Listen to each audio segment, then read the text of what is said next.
So from a developer's perspective, there's a lot they need to think about, and it really depends on the nature of the development and the existing building.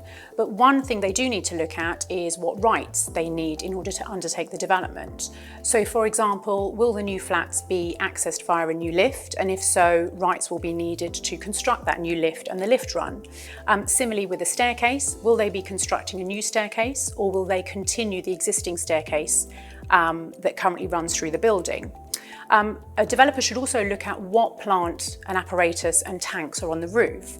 More often than not, telecoms companies will have plant on the roof, and a developer will need to look at whether they can remove and relocate that plant.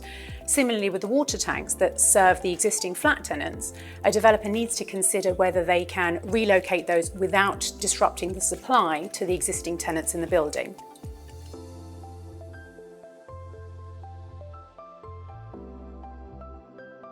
Possibly. You either need full planning permission or you can exercise permitted development rights. Which route will very much depend upon the nature and size of your scheme. In August 2020, the government introduced a raft of measures to allow developers to extend their airspace by up to 2 floors, provided the completed scheme does not exceed 30 metres in height. If your scheme does benefit from permitted development rights, you must apply to the council for prior approval consent.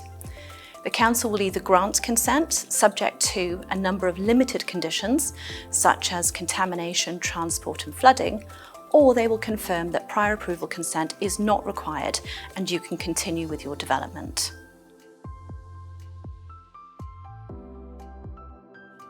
Yes, there are a number of planning considerations to be aware of. First of all, it's highly likely that a Section 106 agreement will be required to make the development acceptable in planning terms.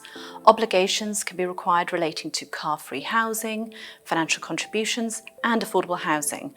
However, affordable housing obligations will not be required for PED schemes. Secondly, there may be a liability under SIL because you're creating new floor space, and that liability could be quite significant, so it's important that it's factored into any development. And finally, timings. With a planning permission, you have 3 years to implement that permission, whereas with a prior approval consent, it has to be completed within 3 years. Those are just 3 considerations to be aware of.